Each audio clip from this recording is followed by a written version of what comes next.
and welcome to That's Girl Speaks. Today is Thursday. It's not Tuesday. Thursday, February 6th, and this is episode 264. Oh my gosh, hi, how are you? I'm Aimee Beth, also known as the Fat Squirrel on Ravelry and the SQRRL on Instagram. Yo, it's super February. Actually, the light looks pretty good. It does not look good out there. We are definitely in the very gray. Although, let me just discuss. Okay, so I just fed the birds, so they're all frolicking like crazy. But the other day I was totally, what was I doing? I was in here, I'm in my dining room. And I was in here doing something, I was talking to my mother, but I was doing something else at the same time. And I just happened to look up, and we have this sweet little wren. She is so beautiful. And she's such a delight.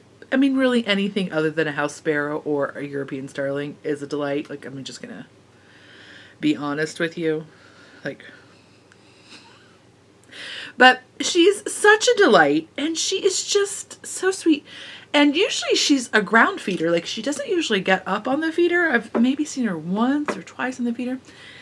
But the feeder was low, and what we have is we have this wooden feeder that looks kind of like a gazebo almost. Like, it's a little wooden, maybe octagonal structure, and there's like a base and then like a little lid, and inside of it is like a clear plexiglass tube, which is where you put your food, and then it hangs.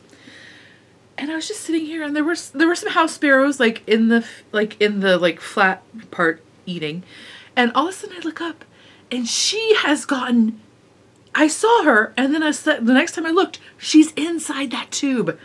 And I'm on the phone with my mother, and I'm like, oh my gosh, I'm going to have to go and like rescue her. How did you know? But I've never seen a bird get in there. Now, it is true that house sparrows are allegedly quite clumsy flyers. In fact, one of the ways you're supposed to be able to deter them is to hang fishing line, with like maybe plum weights or something on the bottom, but just hang a fishing line around your feeders because they can't navigate that well. I mean, they look very, to me, but who knows? Anyway, I've never seen another bird do it. She was inside that tube, and just as I thought, oh my gosh, I have to go rescue her out of there, she just popped right back out like no big deal. There is like, there is a gap between the top of the clear tube where you put the feed and the actual lid of the thing. But I mean, it might be an inch. Okay, maybe it's an inch. She just totally flitted in there and then flitted back out. Now I love her even more. Now every time I see her, I'm like, oh! So impressed with her flying skills. I in no way know if it's a her. All wrens are hers. FYI. Anyway, I don't know why I was just looking at the birds and I thought about it. So delightful. We're deep in the citrus season. Did you notice that I don't have a cold and my nose is only red from hot flashes? I'm at this exciting level of hot flash where my face literally feels swollen from the flushing. What is that? And just before, like, don't medical me, please. People love to tell a fat woman she's got high blood pressure. Trust me, I actually check it because I'm afraid constantly, which is probably eventually going to give me high blood pressure, by the way. Anyway, I do monitor my blood pressure quite closely because I'm always afraid. And I also do totally have the white coat high blood pressure because right? Although let me just discuss. What is up with it when the nurses take it? Did we talk about this? We probably did. Now I'm saying it, it feels like I've said it before, but I'm just going to say it again. Every time the ladies take my blood pressure, and it is always a lady, but anytime the nurse takes my blood pressure manually versus with the actual like electronic-y sphygmometer, it's always lower. And for example, this time I was at a new doctor, so she's not like just looking at the old number and like just extrapolating from that. I'm just saying. I think this Figmometer company, if we just check, might be owned by the drug company that makes the most popular high blood pressure medicines, and maybe there's a conspiracy. I'm just saying. Also, if I murdered in a ditch, now you know why it was Big Pharma. Or Big Figmometer. One or the other. Yes, I'm also deep in the citrus season, deep in the British murder mystery season. Oh my gosh, those being in British television. What is up? This Farming Life. So last time we talked, it has 3 seasons. I'm definitely on the 3rd season. Embarrassing confessions. It's been 2 weeks since we've talked. The 3rd season is maybe my favorite so far. The farmers are super cute. And there are farmers who live on Shetland. What? You've got to watch it. Oh my gosh. It's all very exciting to me. There are there's 2 young, well, there's sisters who are the Shetland sisters. And then there are, there's Swiss Valais Black Nose. You know those sheep that have that are like the cutest sheep in the world? Okay, I mean, they are cute, but I mean, come on. All the sheep are super cute. But one of the farms totally has those. And then there are new crofters who are a lesbian couple who I cannot tell the age of. But I think they're not super young and they're not super old. They're like 30s-ish. I can't tell. They are super cute and I love them. I do secretly, this is me being a terrible person, I do secretly think that the farmer who owns the Swiss Valais Black Nose is maybe too handsome to be a farmer. And that's dumb because I know some quite attractive farmers. But he's like that unique kind of Hollywood attractive. I'm just a little bit like suspicious. Isn't that terrible of me? Now you know I'm a bad person. But that buffalo farmer is very attractive too. Actually, now I'm thinking about it, a lot of these farmers are very attractive. Did you trick me, British television? Anyway, I'm very excited about it. I'm also very excited about the oat milk. Here, I brought it to you. I'm having an oat milk latte right now. Well, it's black tea instead of coffee, but... What? So last time I was drinking a chai latte, and many of you recommended the oat milk for foaming. You're all geniuses. Of course you are. So I purchased this from our Whole Foods. It's Califia Farms Oat Barista Blend. It was pricey. I'm not going to lie to you. This was like $4. Although then it went on sale for like $2.60, but, and it is what? 32 ounces. So it's a good, I mean, it's a good size. I mean, you're using it like cream. And so when you compare it to the price of cream, it is not that unreasonable. Anyway, neither here nor there. I am enjoying it quite a lot. I don't like a lot of the other plant milks. I'm going to just be honest with you. I've tried the coconut. I've tried the almond. I hadn't tried the soy because as a fat woman for a very long time, everyone was like, do not eat any soy products because they're fake estrogens and they'll mess you up. But then when I went to the doctor, he's like, yeah, you can totally eat soy now and it'll help you with menopause. And I was like, duh, how interesting. Although then I read another article that was like, don't eat other estrogen foods because they'll confuse your body. And I'm just like, oh my gosh, everybody just shut up. There's too much information. Between parenting and health advice, I don't know how any of us get out of the bed in the morning.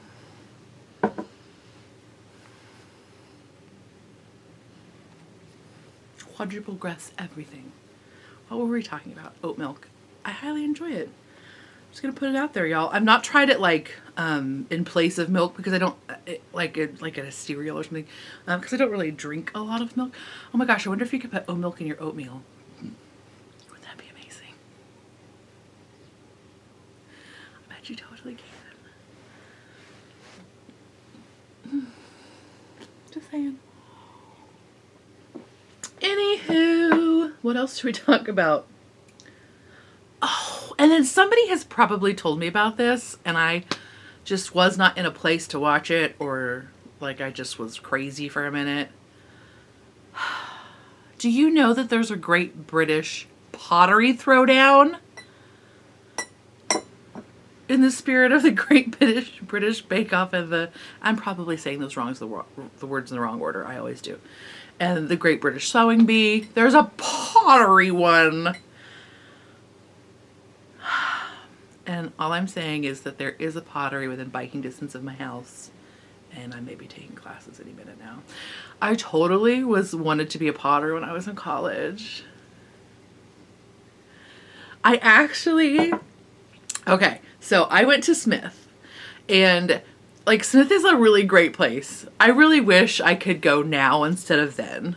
You know what I mean? Like when I was fresh out of high school, I had a lot of class issues. I really did not feel like I belonged. I had not found my voice. I didn't know who I was as a person yet. I'm still figuring that out, but I have a better idea now.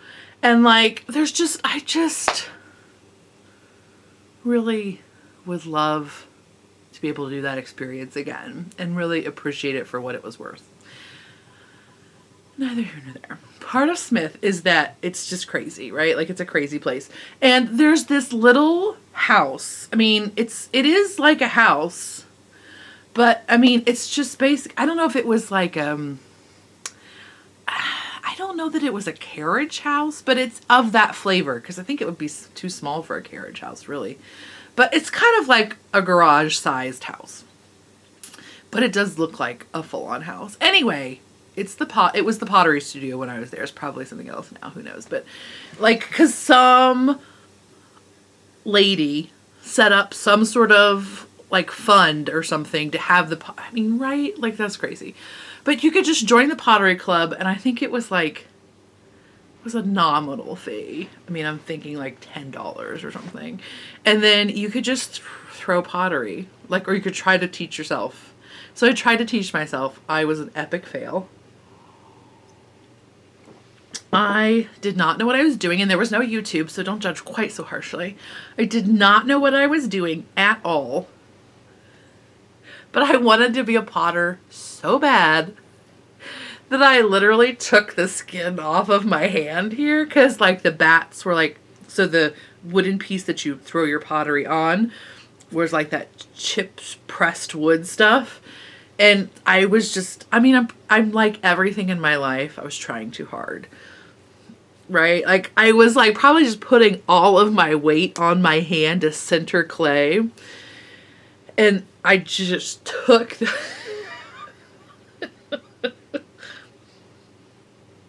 abysmal fail. But anyway, so that's in me somewhere. I also took a hand building class at UMass because there was like a 5-college consortium. And one of the things we had to do was was to build a pot over, I mean, I don't know what it was now, but it was maybe over 30 inches or something. I made the most, and of course, like we ride the bus between the 5 colleges, and it was free, which was awesome. So my class started at like 8 a.m. on another campus. So anyway, so at one point while I was building this pot, I decided that I had to bring it home to work on it. I'm really bad about this in life. Like I would get super self-conscious about things and just need to work on them or not around other people. So at one point, I am riding the Puvta at like 7 a.m. on a Tuesday with this pot that is full on. It had to be like 3.5 feet tall and was big, like this big around. Was like I could barely put my hands all the way around it. I really wish I had that pot though. I really wish I had it.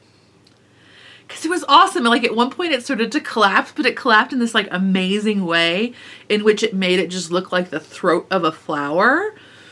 And so it was like this beautifully happy accident. It just got a bisque fire. It never got a glaze. I mean, it was probably broken like a day after the school, after the semester was over. But it lives on in my memories. So anyway, that's all to say that I do have this desire in me to be a potter.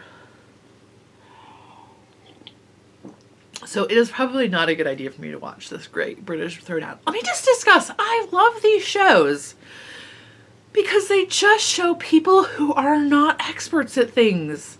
That's what I love about the Bake Off too. Like, I love that they show that not everybody can just learn to be a baker and like do amazing things like off the start line. I love that. And I love that those pottery show there are people struggling but still being respected as human beings. You know what I mean? Like, no, everybody's just like, well, she had a bad day, you know, or like, that is not her expertise. Or, you know, somebody was like, I've never actually thrown a plate. I had to throw dinner service or something. I've never thrown a plate on the wheel. And I'm just like so happy that in the world of Instagram where everything looks beautiful all the time, that we're also getting this flavor of people just trying new things and maybe not being... And these are people who are all home potters. They're not just like a random 20 people they round up. But, you know, they're not classically trained. You know, they're not amazingly like they're not so, like just blessed with their craft abilities, their making abilities. And I just really appreciate that. It's like a little bit of what I'm trying to do here.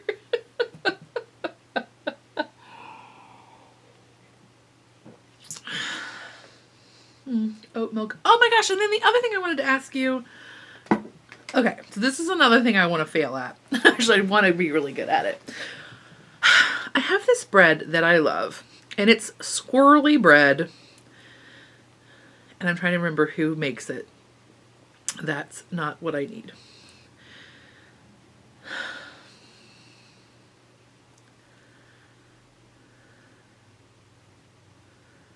Okay, it's by Silver Hills. It's called Sprouted Power Squirrely. I'm not sure that this is the exact packaging as of now.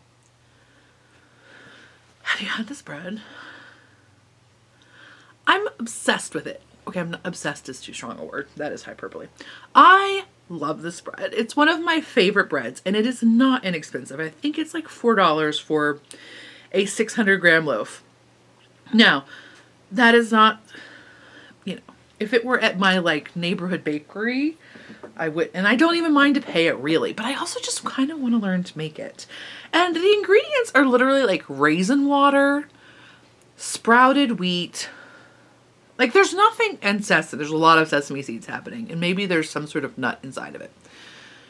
There's nothing like crazy strange in there's not like guar gum or something, but do you know how to make it? I can't figure out like what it is. It is this unusual texture. I'm guessing it's some common combination. I found out just today that there is a method for making a fermented raisin starter. So I'm thinking that's what it must be, because when I read the ingredients, I just thought, oh, it's like a sweetening agent, but maybe it's actually like some sort of like sourdough combined with the it also gives it that it's the most beautiful like dark color, and it has this spongy doesn't sound good, right? Like when I say it has a slightly spongy texture, like that does not necessarily sound pleasant, but it has somewhat of a spongish quality to it. So do any of you know about making raisin water starters? Where should I go? Does Peter Reinhardt have like a raisin water starter book? I don't know. Is that even his name? Did I just make that up? Whatever.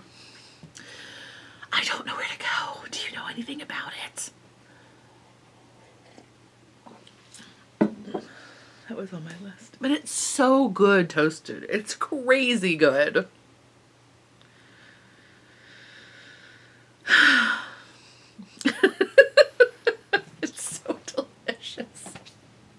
That's what's on my list to talk about today.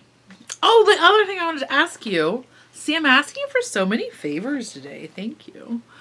The other thing I wanted to ask you is that Joanna at Spin Farm was like, have you ever done a hat episode for like my bonus episode? And I was like, no, but I'm so glad I know smart people because that's a great idea. So if I did a hat episode, like a bonus episode, what would you like to know about hats? Because I have knit quite a few hats in my life. And like I've adopted this new thought process when I'll show you, whatever, I'll talk about that in a minute. But like, would you like to know things about hats? Would you, like, what interests you about hats? What, is there anything you want to know besides just like an epic show and tell? It just sounded so self-aggrandizing that I called my show and tell epic, but let's face it. You put a group of 100 people in a room, my hat show and tell is going to be epic. Now, if you put 100 knitters in the room, that's a different story, but I know my audience is very capital K knitters. But, you know. So, I'm like, what would something interest you in specific? Would something specific? Do you have any questions? Let's talk. Oh my gosh, and by the way, did you see that Olga Jazzy Knits just released a new hat pattern? Can I discuss that I'm a little obsessed with it? I don't know if she released it today or yesterday, but I'm so in love with it. I'm such a hot mess, y'all. Let me look it up though, because it's double brioche, which I'm thinking means it must be 2x2 brioche. So that is super exciting. And then also it's super cute. Come on now. Here it is. It's called Oru, O-R-U. It's by Olga. And it is knit with an Aran weight yarn. So this is in Woolfolk Tove. T-O-V, I'm assuming. It's like my daughter's name without a name. Let me find the picture that I just think is... Okay, I think they're all charming. What am I doing? They're all super cute, and I'm gonna die.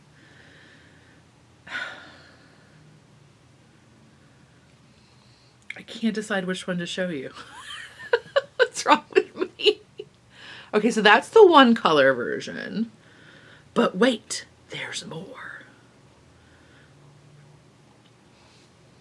Look at the 2 color version, y'all. Okay, you're gonna have to look it up because the camera's not showing it as well. Here's the other side of the 2 color version.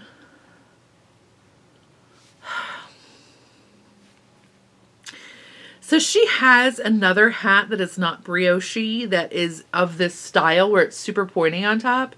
And she and Stephen West were wearing them at Vogue Knitting Live New York. And I was like, those hats are so cute, but I don't know if I can carry that off like she and Stephen can. And now I think we're going to find out. Because I have to make this hat. Look at how cute it is. And then bonus, learn a new thing. So yeah, it must be like a 2x2 brioche instead of a 1x1 brioche. It's called double brioche. Double brioche is a unique stretchy stitch pattern that has been largely unexplored due to its complexity. Oru hat combines both brioche and tuck techniques to ease up the execution process. In making of this hat, you will also learn special decreases that help shaping of the crown without interrupting the pattern flow inside or outside, rendering it completely reversible. Solid or bicolor versions are presented with options for shallow or deep crowns. This allows for various ways of styling of this doubly warm hat. I didn't show you this one. There is also a version where you can just wear it folded and closer down to your head. I'm obsessed. I'm so obsessed. I almost bought new yarn for it. And then I was like, dude, slow down. You might have yarn. Yes, I do. And if I don't, then I should just spin for it. Right? So anyway, would you like to know about hats? I'm such a hot mess, y'all. Okay, let's start talking about knitting and spinning. This episode will contain some knitting. It will not contain any spinning. It'll contain some crochet. And it will contain shameless self-promotion. Quite a lot of it. There's an update February 7th in the shop and an update February 14th in the shop, both at 9 p.m. Eastern Time. February 7th is a regular update. February 14th is a pre-order, which will be open for about a week. And it will be all errand bags, so all the big bags. Let's talk about some crochet. Finish some crochet squares. I'm sorry if I've shown you any of these, but I think I separated out what I did last time. Right. This is on the round. Held double with some single Shetland. This is some another Crafty Girl held with a gray. How pretty is that? This is some hand spun. Okay. This is leftovers from my rye socks. This is Briggs & Little from Maritime Fibers. Here's some more of it with 2 colors. Then I have 4 of these. These are also another half Crafty Girl held double with some Shetland that's gray. Didn't those turn out so I really like these. Right? 4 of those. And some more hand spun. What? Right. This one's pretty, right? Yay. I thought this yarn was too thin, but in true fashion of myself, the outside of the skein was a little bit fatter, so it worked well for the... So yay! I'm doing a crochet square exchange with friends. We're going to have some crazy blankets, but I'm excited about it. Let's talk about knitting. So, speaking of friends, I finished... Woo! My naked head is very naked. I finished this hat, which is Keep in Flight yarn from another Crafty Girl in her sport sock. Isn't it cute? And this is a pattern from Churchmouse, Tea and Yarns. This pattern is in fact called Flora's Cap. So it's moss stitch, and I love how the yarn pooled, and it's based on Wingspan. So yay that. Then I also finished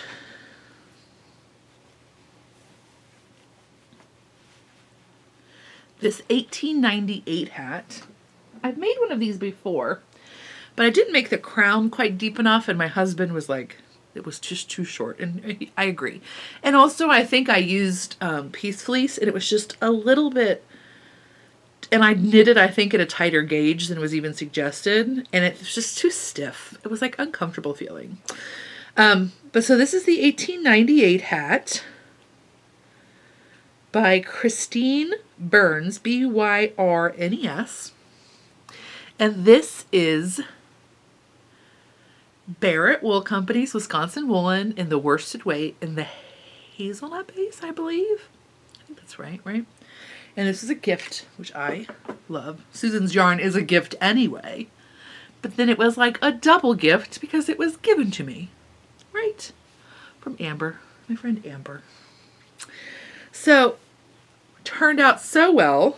I'm putting the other hat on. I just can't even stand to look at my naked head. My hair is dirty because it's the winter. Okay? It's winter. My skin does not want to be in the shower any more than it has to be because winter. So anyway, so you knit the brim sideways, and then you fold it in half, and then you pick up and knit the top. And so the brim is double garter stitch. And let me just discuss. So squishy. So I think 2 episodes ago, I was like, I am not knitting my husband any more hats because he's too picky. Then I had this moment of realization that that was stupid. Because what I should do is stop being precious about wanting to knit a specific hat for him or wanting to knit with a specific yarn. That's what I should let go of. And then I should just knit as many hats as I want to. And if he doesn't like them, then they just go in the donation pile. And like, right? Like I have so much beautiful yarn. Why am I being precious about like, well, no, this skein has to be for him for a hat that he's going to wear. No, it doesn't. It takes all the pleasure out of knitting it when I'm like, oh, I have to knit to this exact spec, right? So, of course, he actually did like this one. Again, stop trying so hard. Anyway, not you, me.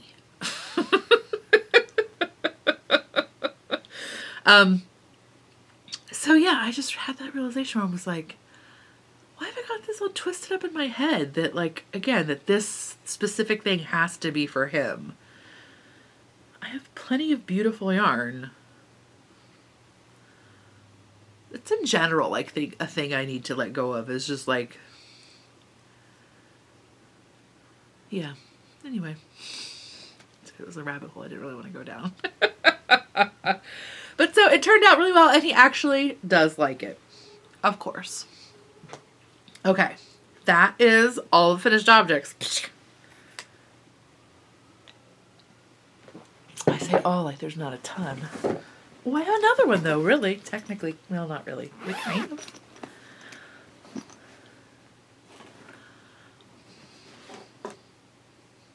Are you kidding me? So I finished my, it's Benjamin Bunny, right? I finished my Benjamin Bunny by Susan B. Anderson. This is in her yarn, the Wisconsin Woolen from Barret Wools. Christopher Bunny, sorry. Christopher Bunny. This is her Wisconsin Woolen, the cream, oatmeal, I think is what it's called.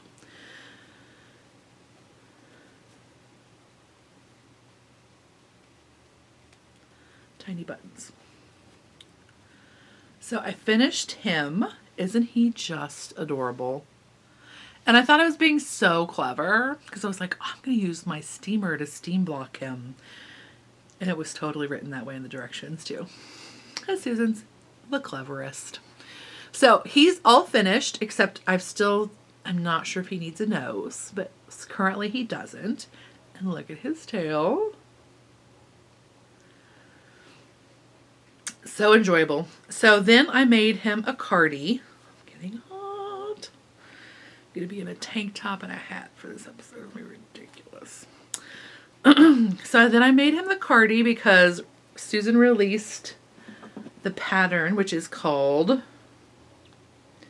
Christopher's Bunny's Garter Hoodie and Tiny Bunny. I've not gone the Tiny Bunny done, but y'all, there's a tiny bunny that you put in his pocket. Are you kidding me? I'm dead with the cuteness. But anyway, so here's his hoodie. There are ear holes in his hoodie, y'all. Do you see this? I'm dying. There are so this sweater is knit with Peace Fleece, and I apologize, I do not know what the colorway is. It took about 50 grams, and then these were just some like random buttons I had in the button jar. But it's got his little pocket there. Right. So cute. So he is getting breeches. So I have some breeches cast on. Sorry, Christopher. So here's his pants. This is Bartlett yarns, and I don't know what colorway this is, but it's this one. I love this colorway, by the way. It reads as like a gray brown, but it has tons of blue and red and like sienna. So there's his pants, and then I'll make his sweater out of the color that was with the kit, which is this beautiful kind of, I can't remember if it's basil or, it came with the kit. Right. So is he not the cutest little fellow?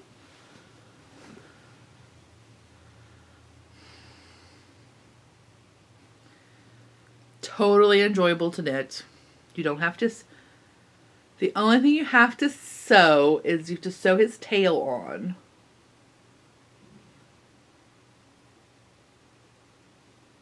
And you have to put a little tuck at the base of his ears. Right? Yeah. His sweater is knit from the top down. You put the sleeves on holders and do it like you would do a yoke sweater, and then you pick up for the hood and do the hood. You have to like Kitchener the top. But yeah, how cute.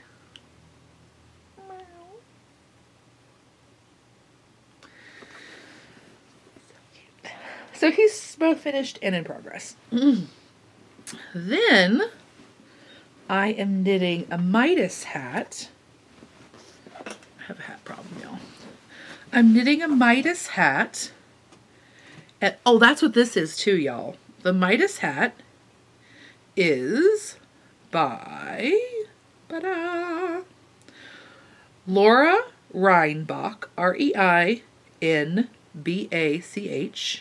and it is a folded brim hat, fingering weight, slouchy. So I was gifted some La Bien Aimee, which this colorway, it's this one is a single. It's her Merino single, 400 yards to 100 grams, and this is the Winter Garden colorway. This is what it looks like. I am holding it doubled with Southampton, which is by Webs. So Southampton mohair silk. And that's what you see here. Now, what I did is the brim, I just did it with the La Bien Aimee single.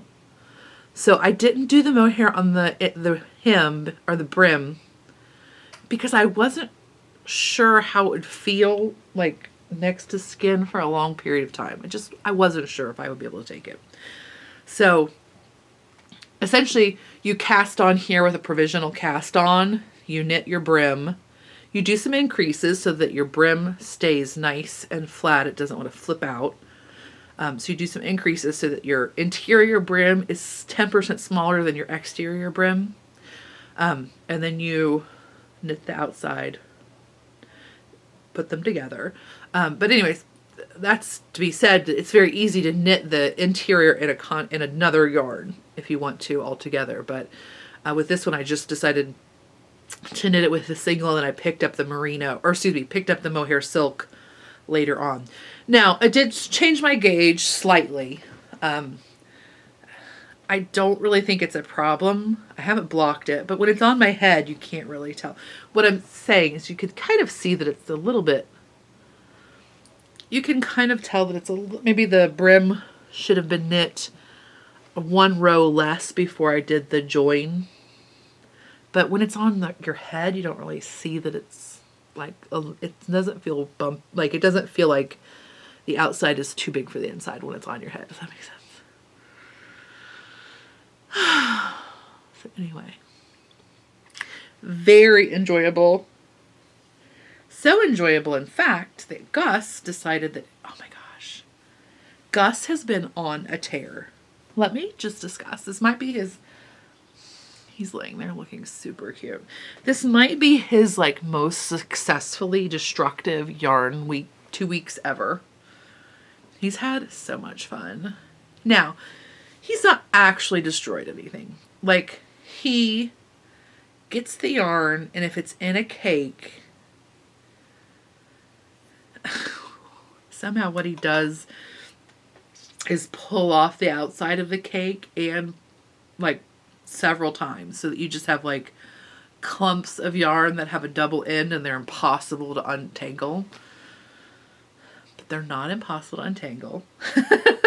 But they feel like it. So he doesn't actually chew through anything or he just wants, but he is so excited about it.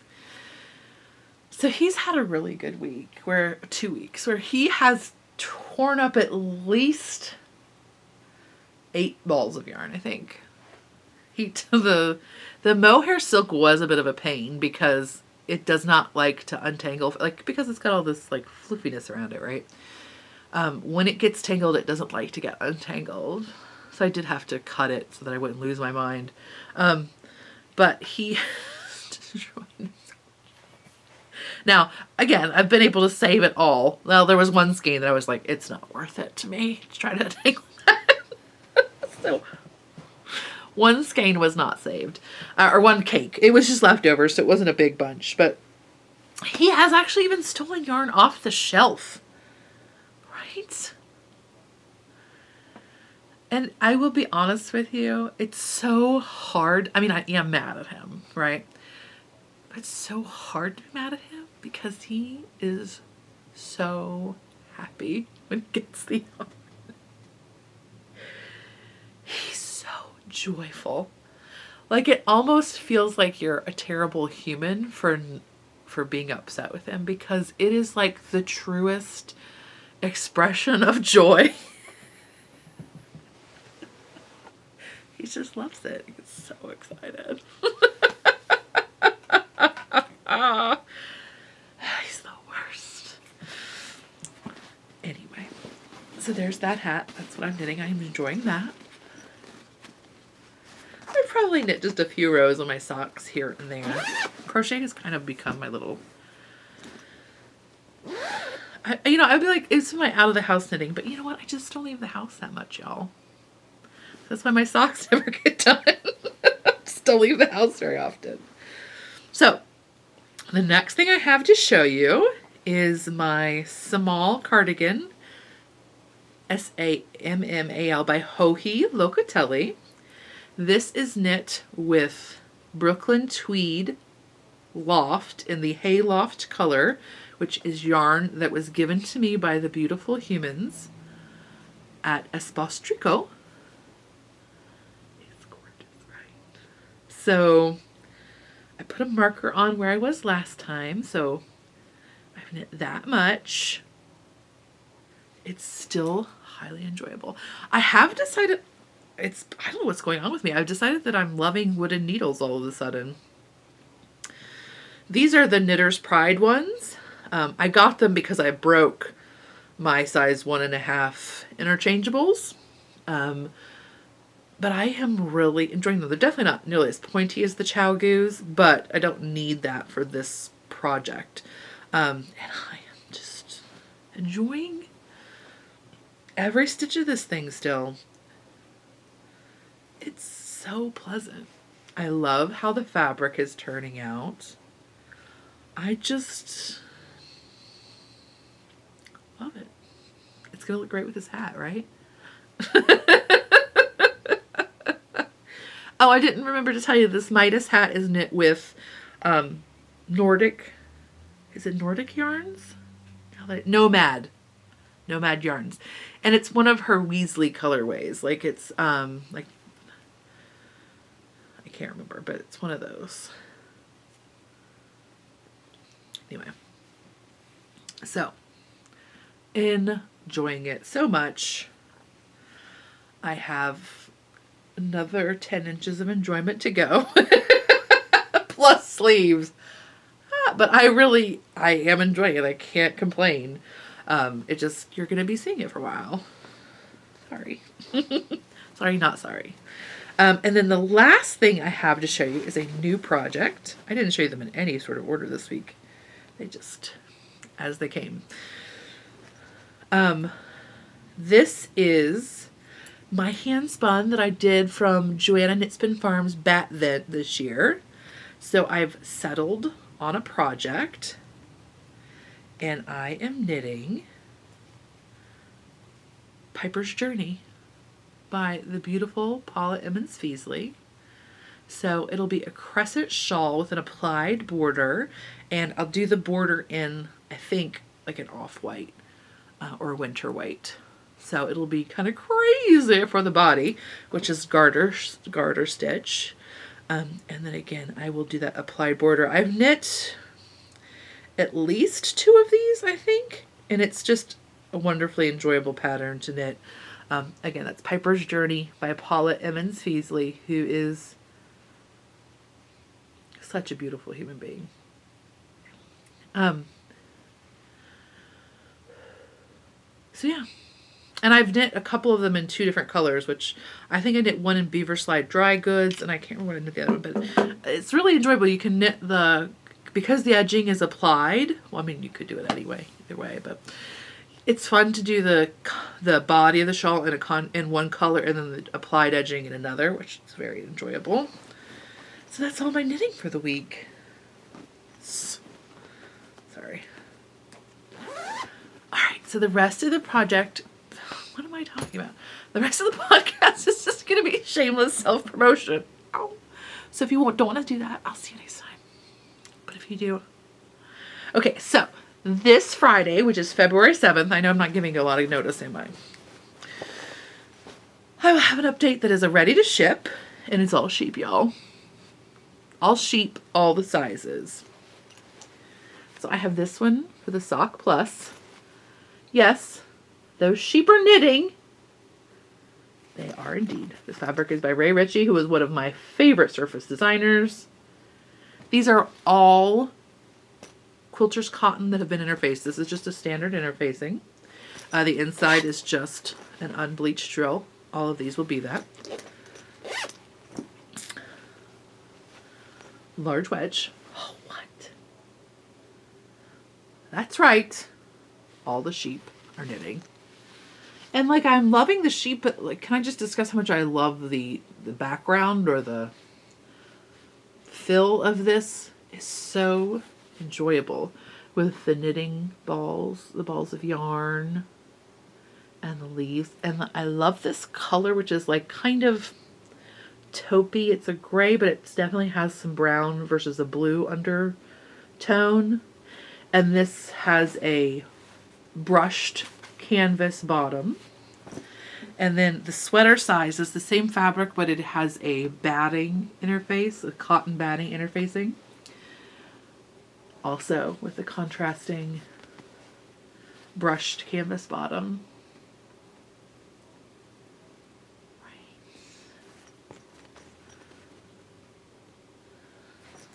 I really kicked myself for doing so many of these with the contrasting bottoms. It's twice as much cutting, almost twice as much sewing. But when they're really light colors like this, it just makes me feel like maybe it'll keep it from getting as dingy. And then, shut up. So this is the Aran sweater size. And it's all the sheep frolicking in the winter. What? So it's a big bag, y'all. This is what I use. This is actually what I use the most. And then I just put multiple projects in it, quite frankly. But like if you're a bigger human being or you're knitting for a bigger human being and you're not knitting a fingering weight sweater, this is a great option. Or again, if you're just one to want to put multiple projects because you have a dog who steals yarn. And then it doubles as an attractive throw pillow on your couch or chair. So those will all be February 7th, and then February 14th, special orders. So these will be a pre-order. They will be in that 4 to 6 weeks range because these are all custom print fabrics, which I will be ordering the yardage that we need for them. So yeah. So if you're looking for a big bag, this is the first time I've ever done 4 different prints of the big bag as a pre-order. So we'll see how it goes. Oh my gosh, I don't even know what to do first. Okay, I'll just show you this one because it has stuff in it because I stole this one. What is even happening? Do you see this nonsense? Do you see this house with its... Oh, what? I love this fabric. Right? Love it. Some of it even has a little cow on it. So enjoyable. And again, this has the contrasting bottom. I love these trees. Just dropped it. So there's that one.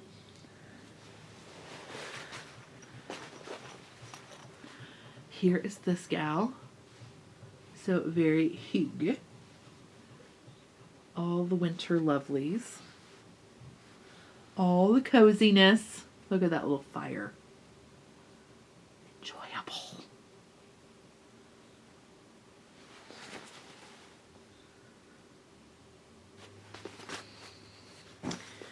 Then, if you like, but you like a little bit more of a brighter color. Look how cute this stupid bird is. It makes me very happy. Isn't he just darling? And so these are all a denim weight. And then, of course, the bottom on the contrasting ones is the brushed canvas. So this is a very heavyweight, durable bag. You know, I don't suggest you putting your books in it or anything. But they've held up very well for me. Isn't it so cute? Look, there's pie. Can you see the bread on this one? Okay, you can't see it as well. But down here, there's a loaf of bread. It's on a cutting board. Right. So as is the reality with these larger prints, the reason I've set these up to just do the Aran weight is I like to make sure that I can get those bags out to people who want them. But B, like, I really love a big scale print. And I would like for you to see as much. I mean, look at that tea kettle. Like, there's even knitting needles, y'all. So I would like you to be able to see as much of the print as you can. And of course, if this was a regular sweater size, it would be 2 inches by 4 inches smaller. You know, so you would lose a lot of the fun print. Not that it wouldn't still be attractive, but for now, just the big bags.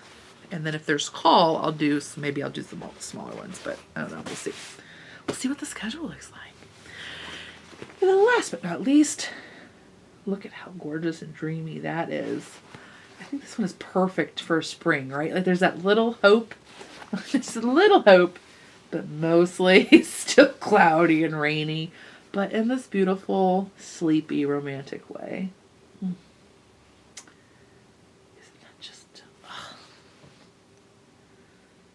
Enjoyable. Fabric surface designers are just geniuses. So I do not design these fabrics. I've had that question a couple of times lately. I do not design my fabrics. I wish I were this talented. I am just good at shopping for fabric. Like, that's what I'm good at. So yeah, so those will be February 14th. Okay. All right, I think that's all for this weekend. For this week. What are we talking about? And I'll get a hat episode for you. I'm also going to work on a value yarn episode. Value's not the right word. I'm going to be talking about yarn where price point is featured more heavily. Is that me? That's not good. I'm like, I think all yarn is valuable.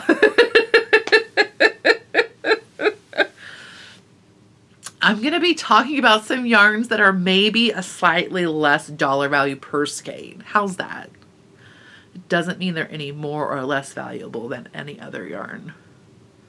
They're just different.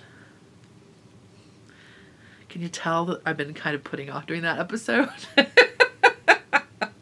A, I'm Midwestern and we don't like to talk about dollars. And B, I really do. Value is a really hard thing to talk about in terms of, like, because there's so many aspects that have value to some people but not to others. Like, I really value having a yarn that was produced in America, but Sally may not care about that. And so I might be willing to pay more dollars for it, where Sally's like, no, that's not where I'm at. You know, so that's just one factor. But you know what I mean? Like, anyway, let's not get into it before we get into it. But anyway, so those are coming up. So tell me what you'd like to know about hats. And I'll talk to you next time. Bye.